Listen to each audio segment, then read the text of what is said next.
a lot of people want to find their passion. They say, how do I find my calling? And I point out to them that there are plumbers who think they found their calling, and there are plumbers who wish they could sing opera. It turns out it has nothing to do with the profession. It has to do with our narrative about the profession. Doing the work changes our story about the work. And I think it's so much more reliable and so much easier to love what you do than it is to do what you love. Making the choice to love what you do means that whatever you're doing, you can be in love. I was working on a job, and I came home one day. I was married at the time, and I told my former wife, I said, that guy Bert I work for is stupid. She said, if he's so stupid, why does he sign you a paycheck? And the truth was that Bert Childs was a blessing to me. He made life so miserable for me, I had to start looking at my life differently. I started going to work earlier. I started being the last one to leave there. I started working harder than anybody else. You have nothing to rely on in your life that's more crucial to your success as you move through life than your character and your personality. That's what you bring to every situation.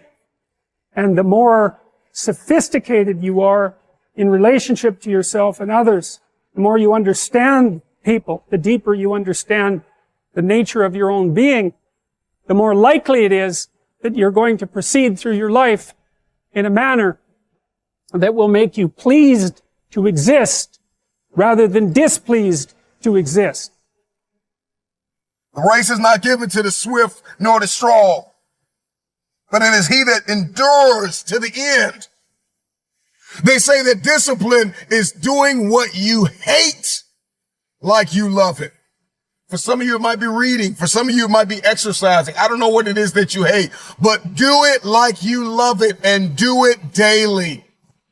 A lot of times the secretary says, boss, give me a raise, then I'll start coming to work on time. So many times the student will say, teacher, just give me a passing grade this semester. My folks going to tear me up if I don't have a passing grade. Then next semester, I'll guarantee you I'll study. Can you imagine the farmer saying, Lord, give me a crop this year and I promise I'll plant next year? No, it doesn't work that way. You got to put something in before you can get something out. Get involved. Get connected. Go do something you've never done before. Because when you are exposed, you see that there are more options than your contemporary situation. Opportunity is right where you are, ladies and gentlemen. It is not in some faraway place with those strange sounding names. It is right here. Just challenge yourself. Just challenge yourself. Challenge yourself at the gym next time. Challenge yourself when you're on the road next time to go a little bit further. Challenge yourself to get a little faster. Challenge yourself to be a little more mobile or flexible. Challenge yourself to stay a little longer in that yoga pose. Challenge yourself to reset your mindset after you get angry or hurt or down. If you're not challenging yourself, who is? I know people say, but Brendan, isn't perfectionism such a problematic thing in mental health? I'm like, totally. That is the super thin slice. The reality is perfectionism isn't the problem. The problem is people think they should be perfect. But perfecting ourselves, growing into our full potential, expecting a lot of ourselves, that can be done in healthy ways, especially when you consider all the things we've talked about today. It's okay to challenge yourself again. Last time you might have challenged yourself, maybe you got down on yourself. This time, as you challenge yourself, allow the grace. Do it with social accountability. Have an energetic vision. Recalibrate. Find what feels good for you and stick to that. You can figure out a way to feel better. You can figure out a way to get healthier. It's going to be on your own path, in your own way. No one can tell you all the right ways to do that. You'll probably need support. You'll probably take months and months and months and years to figure it out. And often you'll fall off the wagon. You'll do a terrible thing. You'll make a bad choice, but you'll recalibrate and you'll keep getting better because you and I both know that every day is a great day to grow. I want to thank you all for this incredible session today on health. I hope you enjoyed it. I hope you'll share it with family and friends. If it supported you, just go tell people what we're doing here at Growth Day. Like, holy, they're having an entire month of conversations about health, about mental health, emotional health, physical health, right here in Growth Day. We'll be live every single week with you guys, as always, on our Wednesday Wisdoms. So tune back in, watch the replays, make a commitment, journal today about your energy vision. Please do that. Please stay on path. Please take care of yourself. Please be kind to yourself. Please practice self-respect and self-love. You deserve a vibrant and energetic life. Do your work to move towards that, to align with that, to honor that impulse. And know that you don't have to do it alone. We're all doing it together. We're all figuring it out together. We're all on this journey together. That's why we always say every day is a great day to grow together.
So we live in this perception of a perception of ourselves.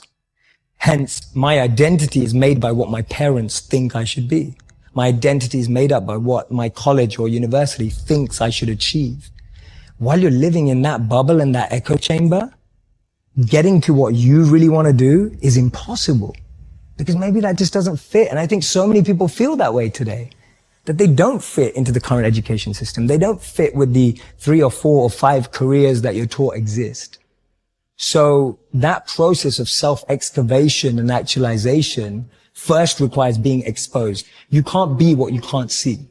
And what we have to do in order to get to that place where we can take the keys and unlock the self-imposed prisons or the prisons that we have given ourselves on the basis of what we have come to believe is our limitations, what we can and can't do. We have to let go of that. And I call it rewriting our agreement with reality. I will wake up with a new mindset for myself, for my future. The sky's the limit to your dreams. You can go beyond the stars if you make it up in your mind that you won't be stopped. You gotta take that thing out, like, you gotta take the breath out. So some of y'all are afraid of math. Go after it. Go get it. Don't run for me no more. Go get it. You gotta go get it. It's possible. At the end of the day, you're going to go as far as you're willing to fight for, and that's it. And if you're willing to fight to go all the way, then you will go that far. You will set a new bar. You will define for people what is possible. You just have to have the drive and willpower to go through that next door and give it your all. We all must become the leaders that we're looking for. We got this.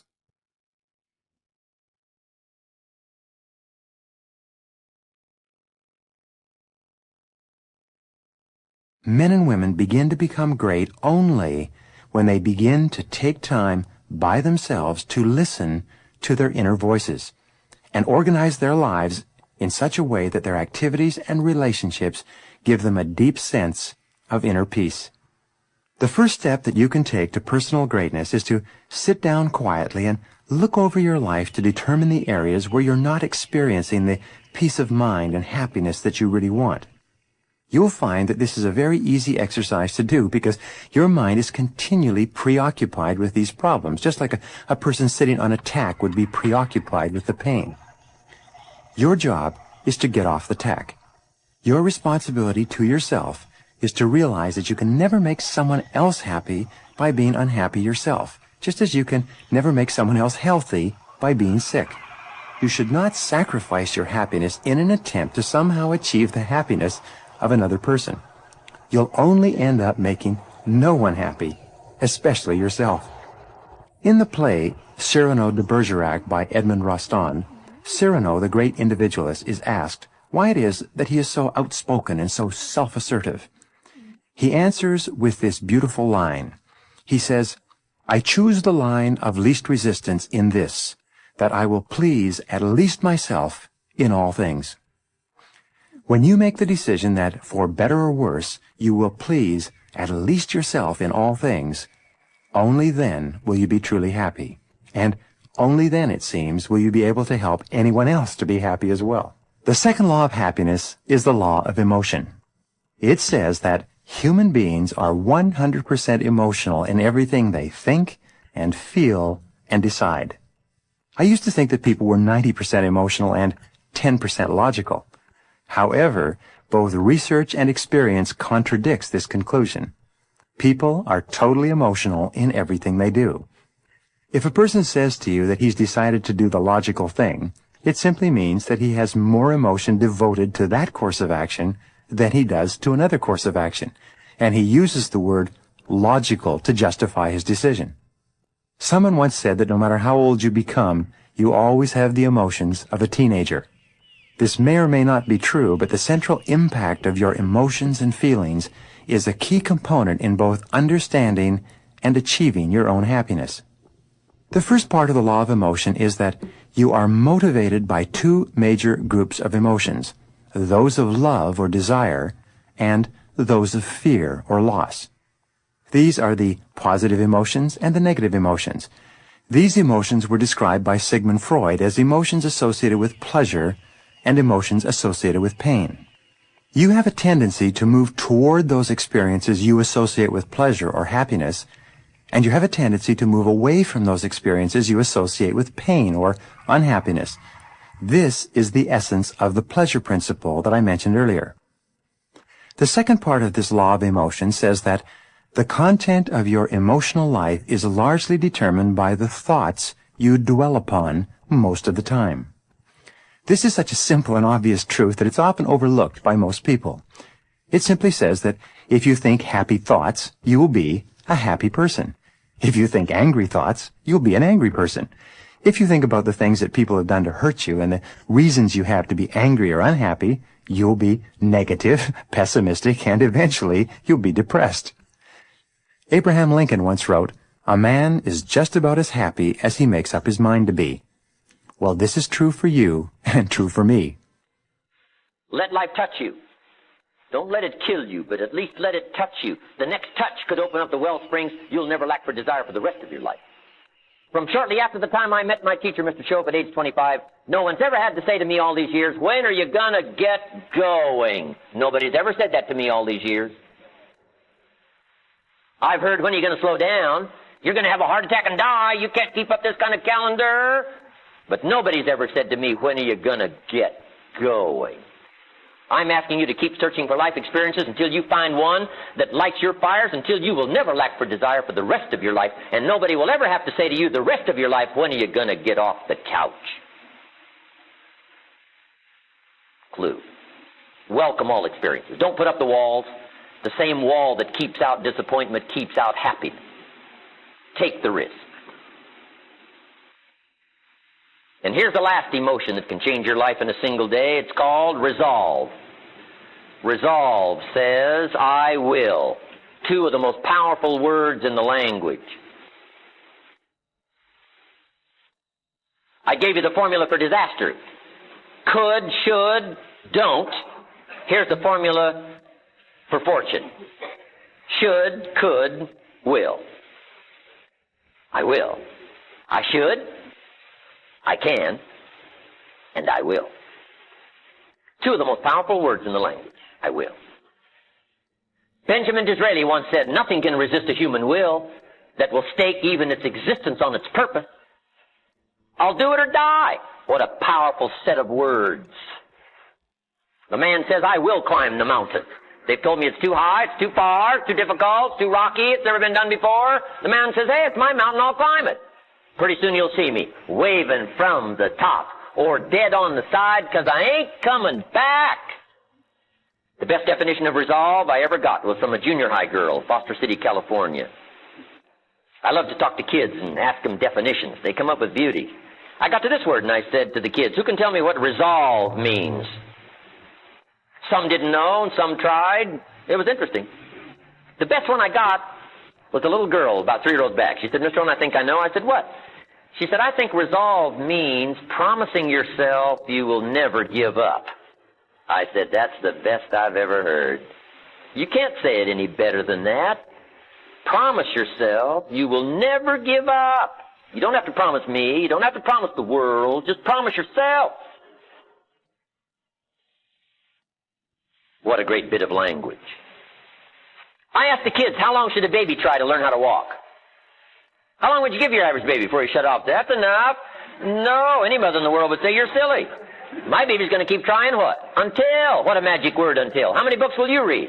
Until you find the answers for your good health? Read 1 and quit? Read 2 and quit? Risk a cardiovascular disaster? I can't buy that from you. Wouldn't you read enough books until?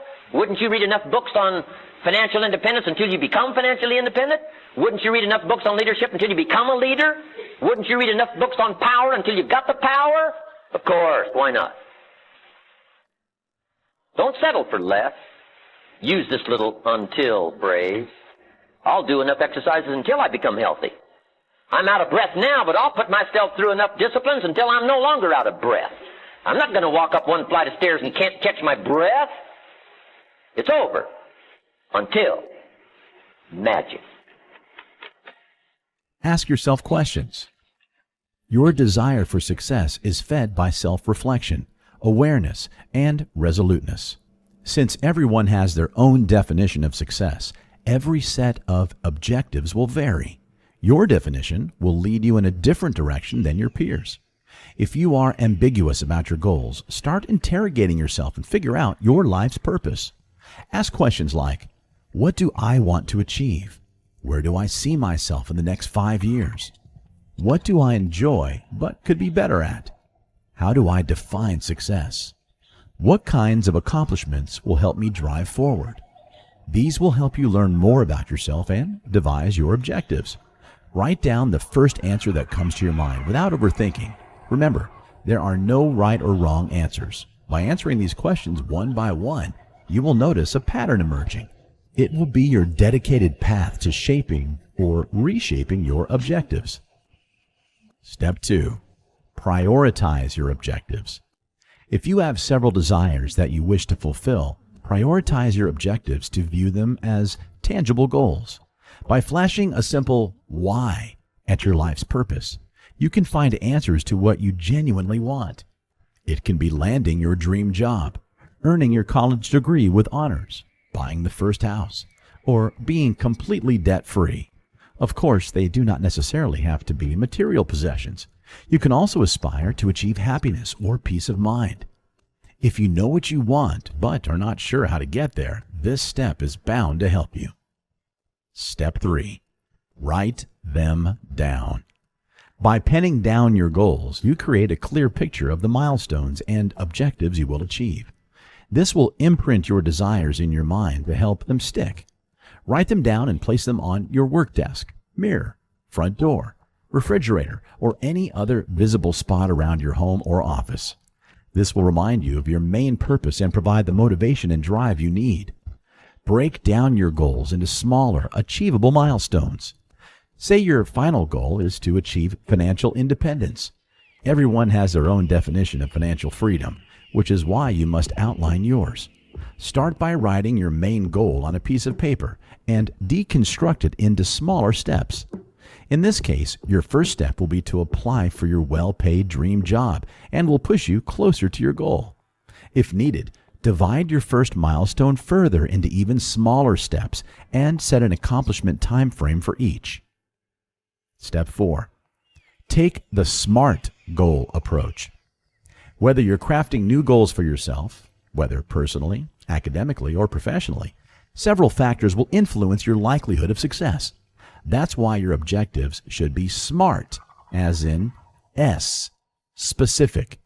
Your goals must be specific. They should reflect the why, what, where, and how you will get closer to your objectives. M, measurable. How will you know if you are truly fulfilling your goal? What are the milestones or benchmarks to determine that?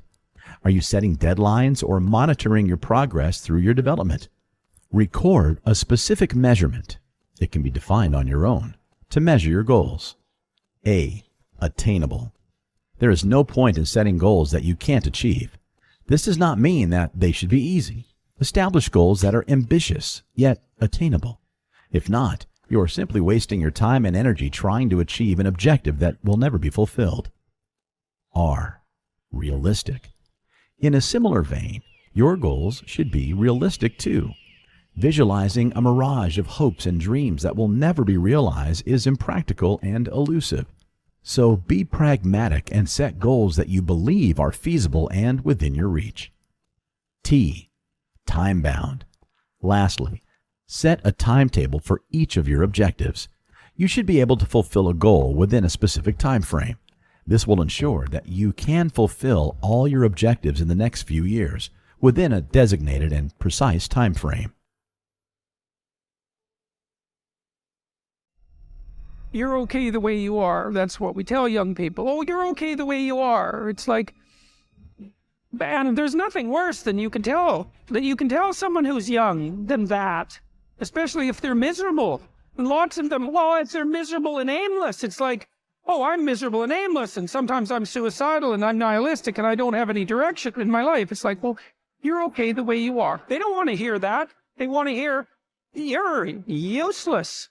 You know nothing. You haven't got started. You've got 60 years to put yourself together, and God only knows what you could become. I used to say, I sure hope things will change. That seemed to be my only hope. If it isn't going to change, I'm in serious trouble. And then I discovered it isn't going to change. The tide comes in, and then what? It goes out. For 6,500 years that we know of, recorded history, and probably long before that. So it is not going to change. It's going to be about like it's always been. It gets light, and then what? It turns dark. 6,500 years. See, it's not likely to change. Mr. Schultz said, Jim, I've only known you a short time. But he said, it's already my honest opinion that for things to change for you, you've got to change. For things to change for you, you've got to change. Otherwise, it isn't going to change. Direction determines destination. You cannot change destination. It means you can't arrive at a 5 years from now place tomorrow. But here's what you can change today and overnight. Okay? When we look out on our lives, we ask the question, what are you going to do? Look at, as you think about this that you know you need to handle, what are you going to do? And then write down 3 strong reasons on why you know you must take action. And being explicit and descriptive in your reasons, because your reasons have power. Your reasons will drive you. When you have doubt, when your faith becomes weak, your reasons will fortify your faith. When you have an inner conversation, say, no, don't do that. Your reasons will become your rod and your staff to comfort you, to take you through those challenging moments. So write down your reasons. And what you will find, that when you decide to act, when you decide to take life on, and let me warn you, it can be painful, it will be uncomfortable, and that's where the growth is. Luck is a word that people usually use to describe things that happen that they don't understand and can't explain. You, like everyone else, have a strong need to make sense of your life and what is going on around you. Psychologists call this a need for a sense of coherence or an understanding of how things hang together. When this sense of coherence is threatened by things that seem to happen by chance, either positive or negative, we reassert mental order and peace of mind by writing it off to luck of some kind. Once you can say, he or she was just lucky, or I just got a lucky break, it gives you a sense of comfort and security and enables you to stop thinking about how and why a particular thing happened, even though it might have been a remarkable coincidence. Interestingly enough, successful people have a tendency to both feel lucky and to be lucky, and they often attribute their successes to luck. Sometimes successful people say this to avoid the envy attached to high achievement. They claim that they were just lucky so that they appear humble and ordinary in the eyes of others. Unsuccessful people, on the other hand, attribute much of the success of others to their being lucky rather than to their being talented. At the same time, they blame most of their own failures on bad luck, as though the law of cause and effect had somehow been suspended in their cases, thereby making them the unfortunate and undeserving victims of chance. Deep in their hearts, most successful people attribute their achievements to hard work, far beyond the ordinary. They say things like, the harder I work, the luckier I get. They believe that they have earned their success and that they deserve the occasional lucky break that seems to pop up and propel them forward far faster than the ordinary. The fact is, your luck can be managed and increased by applying certain mental and physical laws that apply to luck in your own life.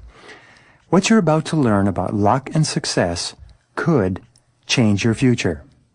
Wilfred Peterson once skillfully said, "Walk with the dreamers, the believers, the courageous, the cheerful, the planners, the doers, the successful people with their heads in the clouds and their feet on the ground."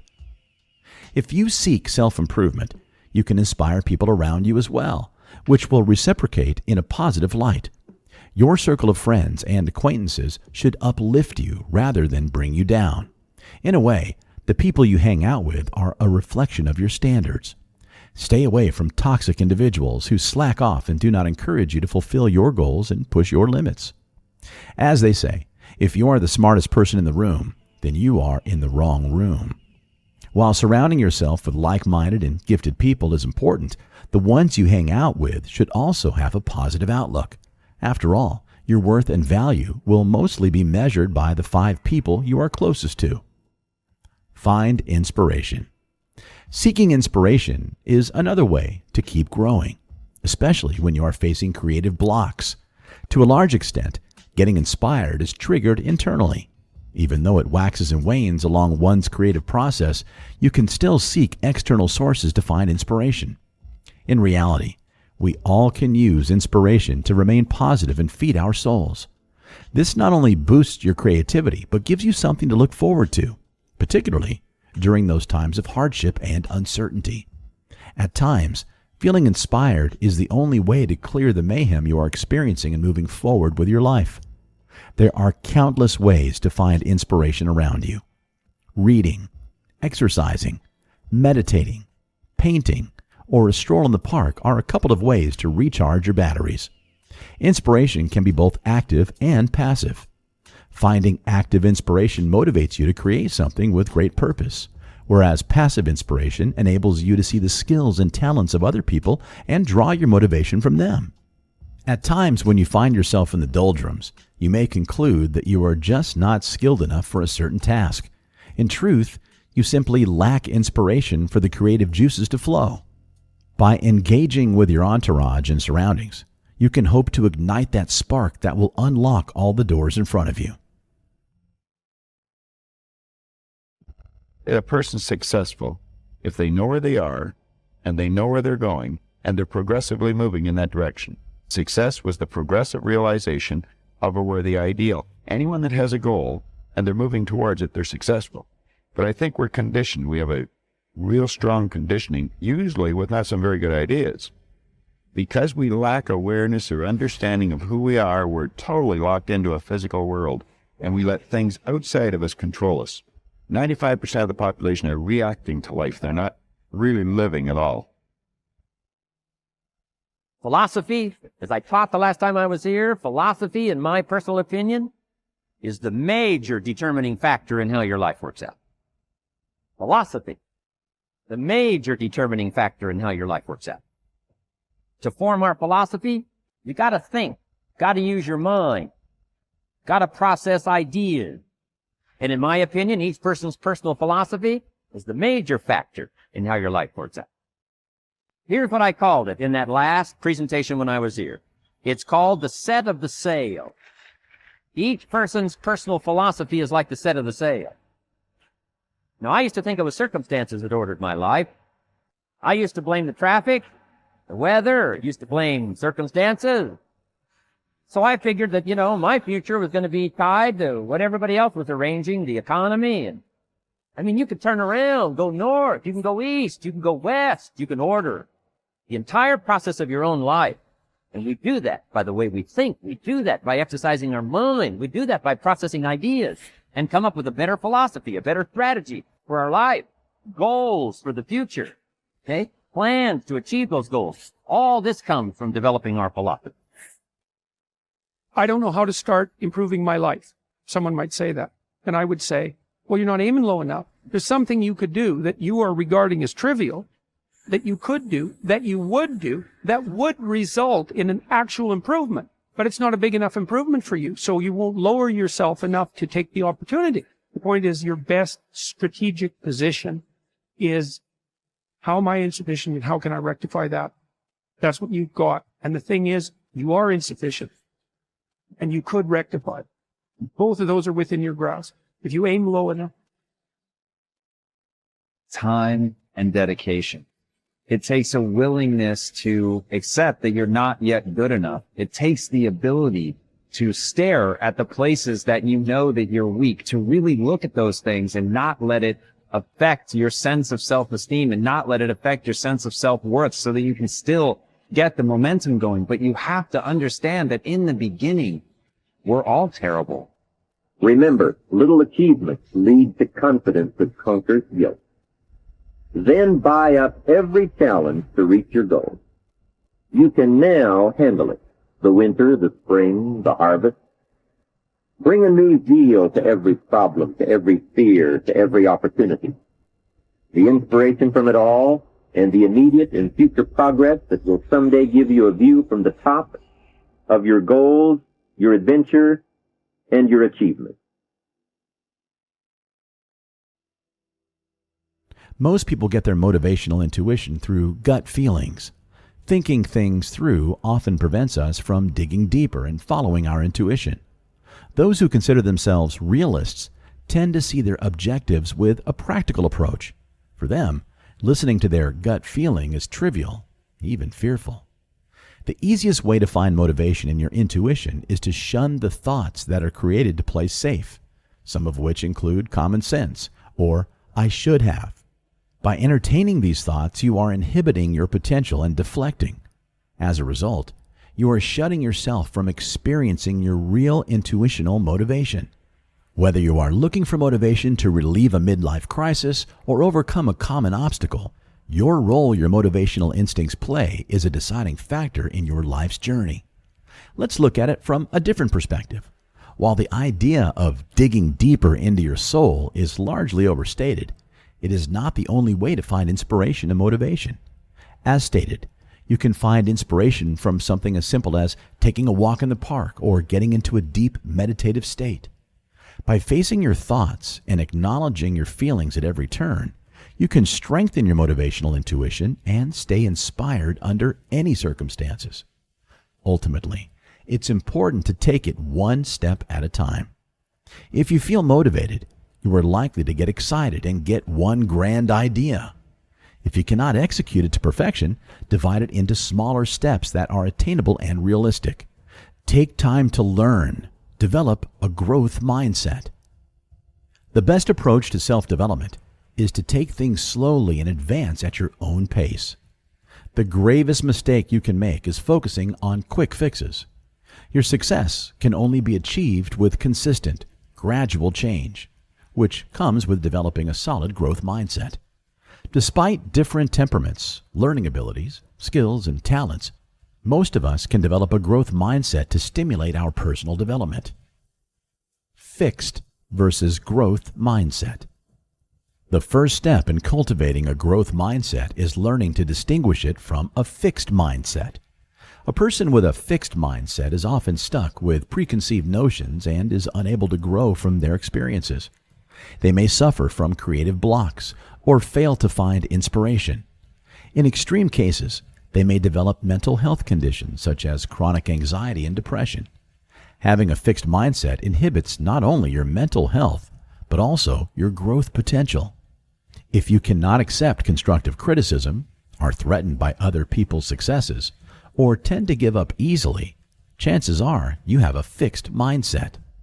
By contrast, developing a growth mindset allows you to embrace challenges and enrich your curiosity. You are eager to find inspiration, learn, and accept criticism without taking offense. The best way to stay motivated and avoid repeating the same mistakes is by reflecting on your past. Amend your past mistakes and redefine your mindset as you seek self-improvement. Most importantly, focus on the journey and the process instead of fixating on the results. When you seek quality and stability, successful outcomes will always follow. In the end, a growth mindset grants you freedom, whereas a fixed mindset caps your potential.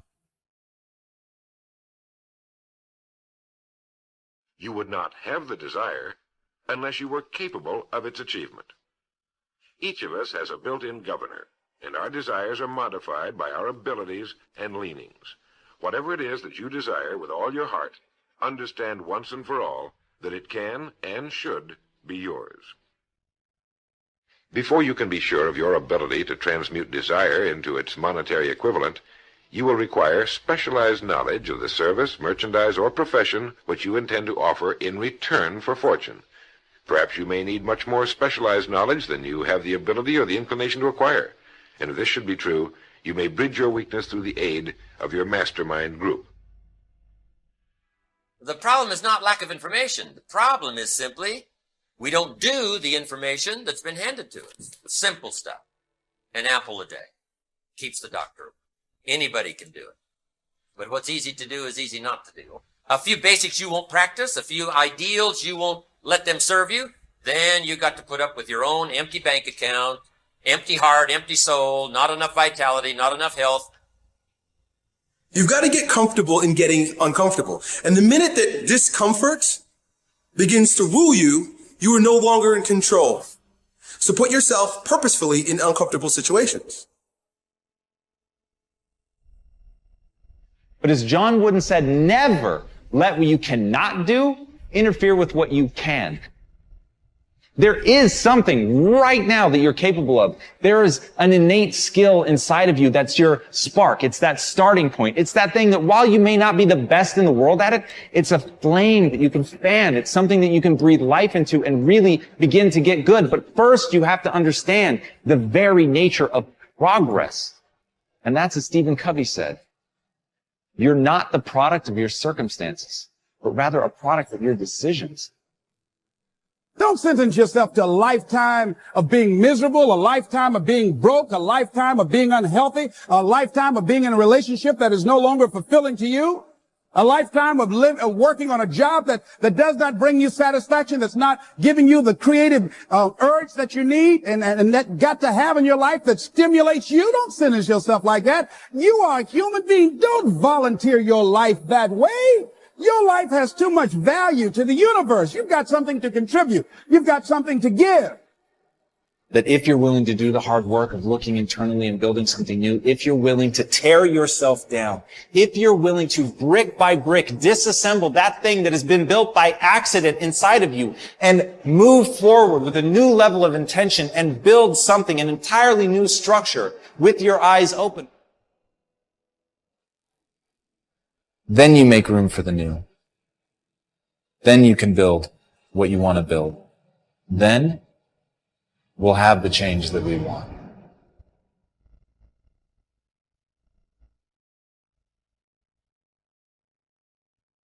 It is conscious power in action.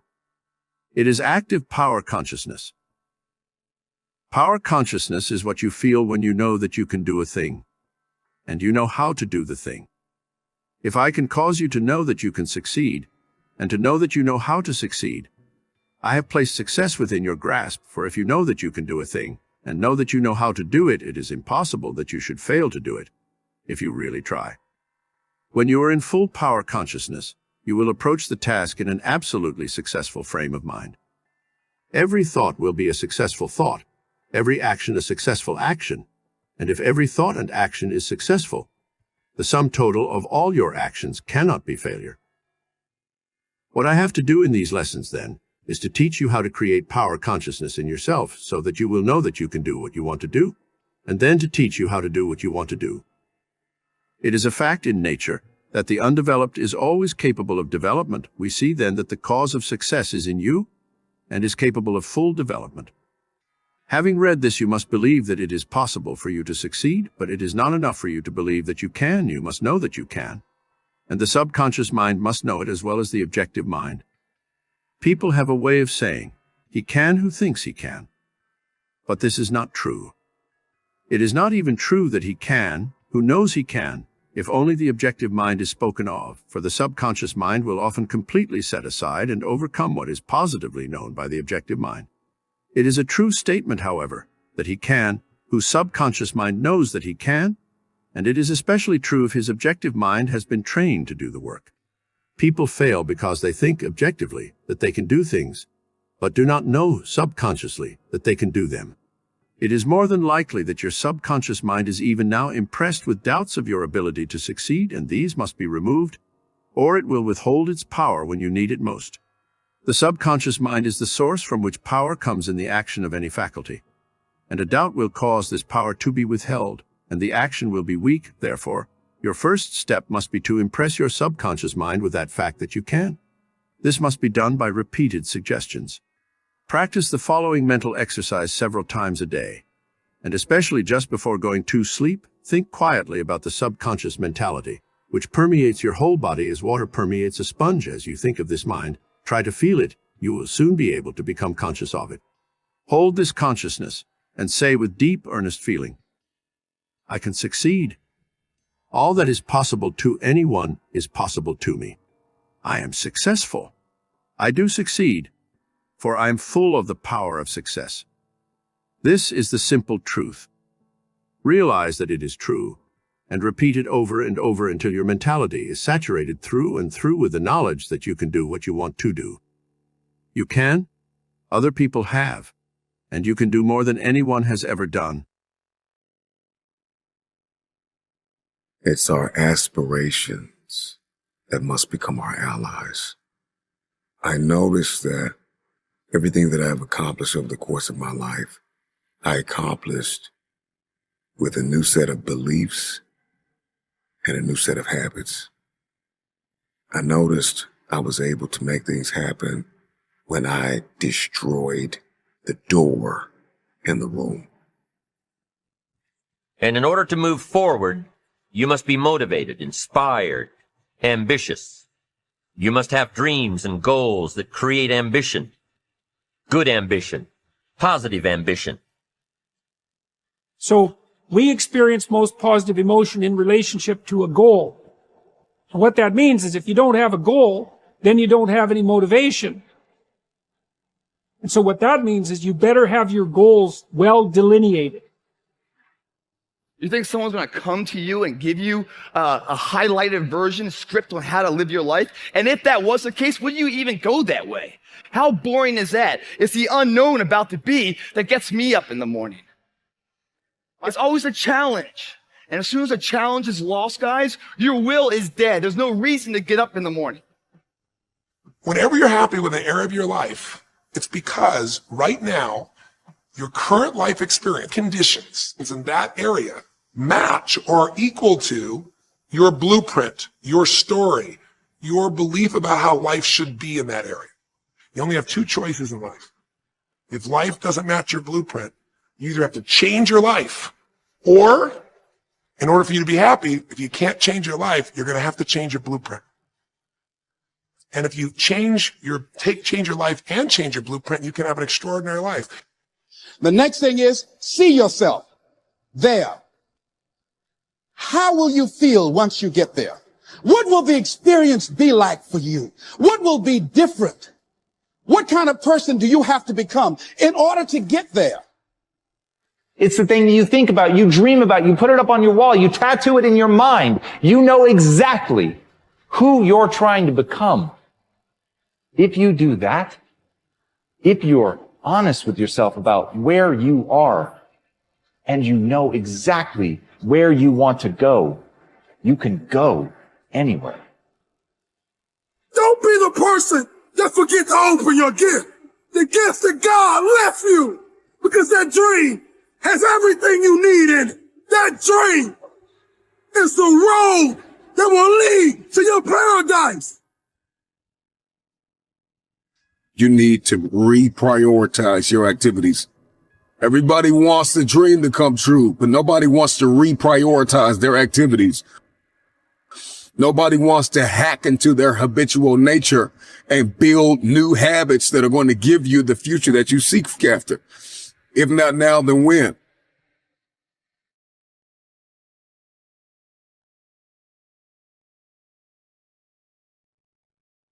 It's a bridge between your dream and your reality. Remember to keep your vibration high while following the above steps, and you'll joyfully engage the magic of a definite chief aim. The magic of keeping your eyes on the prize. Keep your eyes on the prize. Hold on. Lyrics by civil rights activist Alice Wine. I'm keeping my eyes on the prize.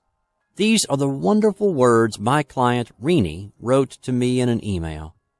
She continued, "It took all the strength I had to keep my eyes on the prize and not allow that old thinking to get me down." Hurrah, Renee. Keep your eyes on the prize. Isn't that just about the best law of attraction statement you've ever heard? It gets right to the heart of the matter, succinctly expressing the essence of law of attraction. Focus on the prize, on what you do want, not on what you don't want. Keeping your eyes on the prize gets you in the vortex where all your desires are ready and waiting for you to align with them. Keeping your eyes on the prize moves you from observer to creator. Observing what is can only bring you more of what is. As you shift from observer to creator by focusing on what you prefer, you're using your inherent power to design and create your own life. Keep your eyes on the prize. Feel as good as you can. Refuse to give in to doubt and disappointment. That prize is yours. Let's say you're in real estate or some other business that analysts say has been hard hit by economic conditions. What to do? Keep your eyes on the prize. Focus on what you do want instead of focusing on negative reports and gloomy forecasts, what you don't want. In this way, you create your own economic conditions, and you attract an ongoing stream of motivated buyers and sellers. Perhaps your goal is better relationships. Maybe you're even ready to attract the relationship. In this case, keeping your eyes on the prize means not giving up, not settling, not finding reasons why you can't have the relationships you desire. When you keep your eyes on the relationship prize, you easily and joyfully allow in the best relationships you can imagine. What about health and fitness issues? Whether it's a full-blown illness with a scary label or a few extra pounds, what you gonna do? Keep your eyes on the prize. Visualize and imagine the end result you desire. See and feel yourself living in a healthy, fit body, and voila, it's yours. Okay, I agree. It does take practice. It does take practice to embrace your power and make the leap from observer to creator. But it is so worth it. As Abraham Hicks says, fire up the passion of your imagination and feel the vividness of your creation. Keeping your eyes on the prize is the most valuable skill you can ever develop. This is how anyone who has ever made a dream come true has done it. And you can do it too. Keep your eyes on the prize. Feel as good as you can while positively expecting to receive it. And that prize is yours.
Who am I? Well, that's an interesting question. And I believe if a person will start to study that and look for the answer, they'll find it. See, I think we live simultaneously on three planes of understanding. We're spiritual creatures, we have an intellect, and we live in physical bodies. Okay. But because we lack awareness or understanding of who we are, we're totally locked into a physical world, and we let things outside of us control us. 95% of the population are reacting to life. They're not really living at all. Don't waste your damn life. And then you think, well, why would people be resistant to that message? It's like, well, you really want to wake up and figure out that you're wasting half your life? And you know, when people do that kind of wasting, they actually hate it. It's like, so it's painful. It's painful to recognize that. I believe that all of us came here with something. All of us showed up to give something, and that nobody's going to give that service that you have to give. No one's going to produce your product. No one's going to write your book. No one's going to open your academy. No one's going to begin to create your daycare with a special curriculum to help to cultivate the high self-esteem in our children. That's your idea. And if you don't bring your idea out here, when you die, all of us will suffer because we've been deprived of your genius because you allowed butt to keep you in the bleachers and not pursuing your greatness. You take it to your grave with you. And that's what most people do. Our imagination, there's a power flowing into our consciousness. And through our imagination, we build the image of what we want. This is the dream. I see what I want. And I've got this beautiful dream. I impress it upon the subconscious, and it turns into a desire. So you don't get what you want, you get what you desire. Waddell's pointed out in the Science of Getting Rich, the desire is the effort of the unexpressed possibility within, seeking expression without, through your actions. Well, that desire is expressed through the instrument of the body because it changes the vibration the body's in. The vibration causes you to act, and the action sets up an attraction. And it's the action attraction that alters the results. You may not be able to do all you find out. I understand that. You may not be able to do all you find out, but you should find out all you can do. See, you don't want to wind up at the end of your life and discover that you've lived only 1/10 of it. And the other 9/10 went down the drain. Not for lack of opportunity, for lack of information. If you fall down 100 times in a day, what does it matter? For a committed man, there is no such thing as failure. If you fall down 100 times, 100 lessons to be learned. If you commit yourself like this to creating what you really care for, now your mind gets organized.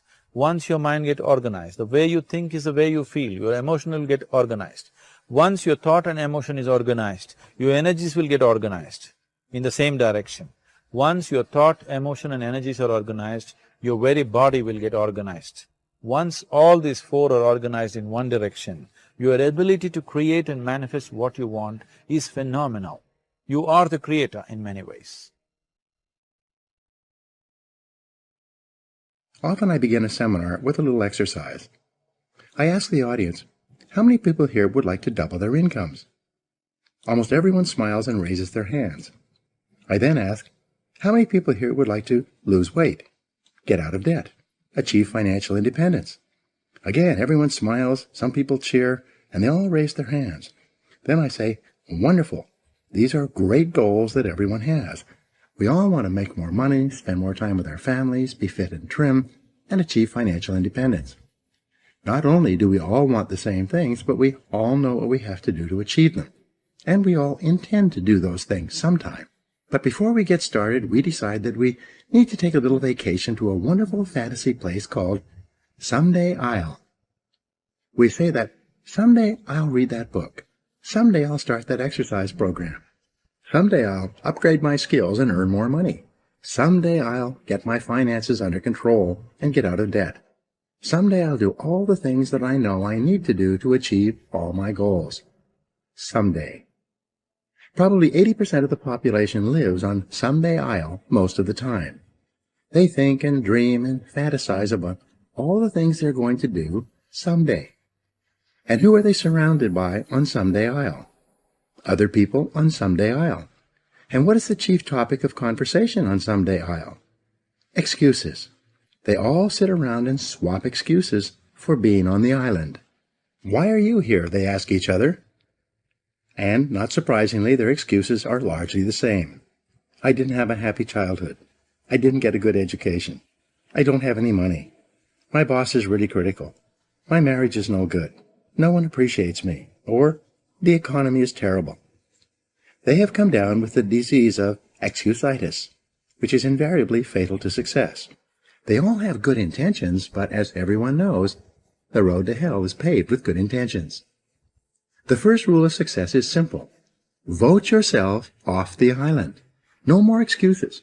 Do it or don't do it, but don't make excuses. Stop using your incredible brain to think up elaborate rationalizations and justifications for not taking action. Do something. Do anything. Get on with it. Repeat to yourself, if it's to be, it's up to me. Losers make excuses. Winners make progress. Now, how can you tell if your favorite excuse is valid or not? It's simple. Look around and ask, is there anyone else who has my same excuse who is successful anyway? When you ask this question, if you're honest, you'll have to admit that there are thousands and even millions of people who've had it far worse than you, who have gone on to do wonderful things with their lives. And what thousands and millions of other people have done, you can do as well, if you try. It's been said that if people put as much energy into achieving their goals as they spend making up excuses for failure, they would actually surprise themselves. But first, you have to vote yourself off the island. Here's how to really cash in on this year. Number one, get serious. Life is serious. We call it life or death. Somebody asked me one time if I had a good description of life. I said, yes, I think I've got a good one. Life is the struggle to keep death at a respectable distance. Right? Death seems to want to move in prematurely. If you want to live a good, long, flourishing life, you got to push back. You can't just give in. You got to push back. And we're dealing with some serious matters here. So we can't just, tell the latest 10 jokes and just go home. We're not here to entertain. We're here to instruct. We're here to grow. We're here to learn. We're here to get the best we possibly can. Serious. Life is serious. The future's serious. One ancient novelist said, these are the best of times and these are the worst of times. And for some of those who came across this platform at the extravaganza, $1 million a year incomes, for them, it's the best of times. But I want you to know that while they're getting the diamonds and the millions, there are a lot of people around the world, for them, it is the worst of times. The best of times and the worst of times. That's called serious matter. How come such a difference from those who can reach such incredible heights and those who haven't yet found the answers for their life and their health and their future? We just have to ponder that and let that give us a note of seriousness, a note of seriousness. It's serious whether you win or lose. It's serious whether you succeed or fail. It's serious whether you've got a good future carved out for yourself or you do not have. These are serious matters. Matters of the heart are serious.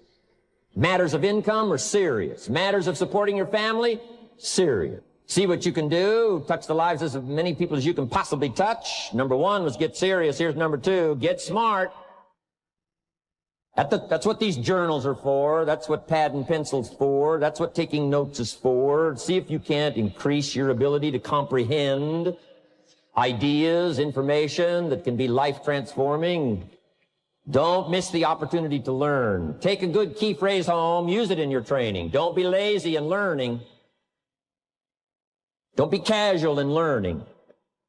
Develop a whole new intensity for the 90s that you're not going to miss the information. You're not going to miss the stories. You're not going to miss the details.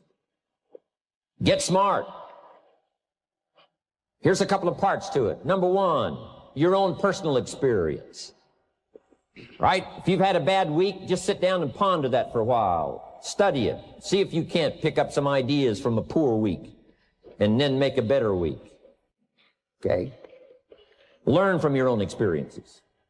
One way to learn to do it right is do it wrong. I mean, that's one way to learn to do it right.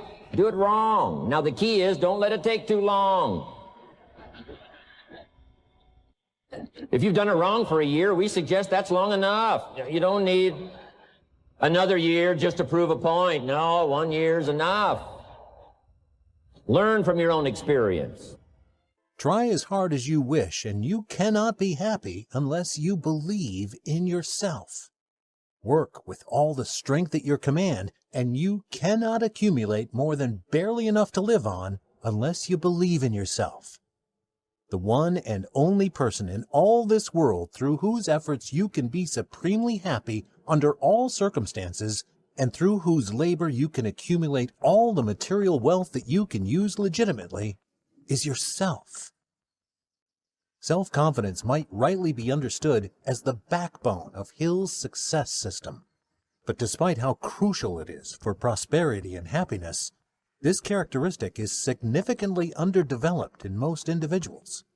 The majority of human beings in today's world move through life aimlessly and dejectedly, casting their eyes on the ground rather than up and ahead to the financial, spiritual, and emotional riches they could claim. They allow external opinions to dictate how they see themselves and how they see the world. Their passivity permits negative thoughts to infiltrate their subconscious mind, which then undermines them by working to translate those dominating ideas into reality. As a result, people without self-confidence drift through life, endlessly dissatisfied with their circumstances and using this unrest as an alibi for their poor self-regard. The time for self-doubt and self-criticism is over. Your faith in yourself and your ability to attain your chief desire make the difference between your success and failure. Hanging in the balance are your emotional and financial security. Today, this very minute, you begin a journey of discovering, acknowledging, and sharing your strengths so that you can retain the energy and motivation you need to achieve your goals. With a strong sense of self-worth, no amount of poverty can keep one from success. Confidence is a state of mind necessary to succeed, and the starting point of developing self-confidence is definiteness of purpose. When you recognize that you are not powerless to change your circumstances, that regardless of your material resources, you have a priceless asset in your thoughts that can be directed toward achieving exactly what you want in life, your motivation and your ability to accomplish more in life will greatly improve. You will realize that you, not anyone or anything else, are the master of your fate and the captain of your soul. If something unpleasant happens to you during the day, go to the mirror and say, "I love you anyway." Because events come and go, but the love that you have for yourself can be constant. And it is the most important quality you possess in your life. If something wonderful happens, go to the mirror and say thank you. Acknowledge yourself for creating this wonderful experience. You can forgive in the mirror too. Forgive yourself and forgive others. You can talk to other people in the mirror, especially when you're afraid to talk to them in person. You can clean up old issues with people, parents, bosses, doctors, children, lovers.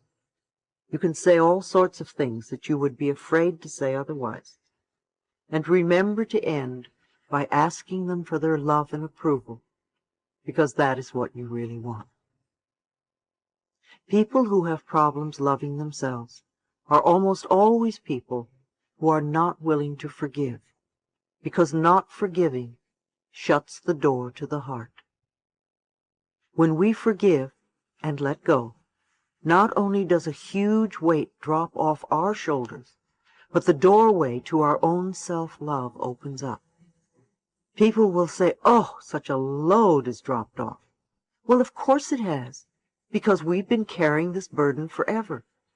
Dr. John Harrison states that forgiveness of both the self and the parents, coupled with the release of past hurts, cures more illness than any antibiotic ever could. It takes a lot to make children stop loving their parents, but when they do, it takes even more for them to forgive them. When we won't forgive, when we won't let go, we're binding ourselves to the past. And when we are stuck in the past, we cannot live in present time. And if we are not living in the present, how can we create our glorious future? Old garbage from the past just creates more garbage for the future.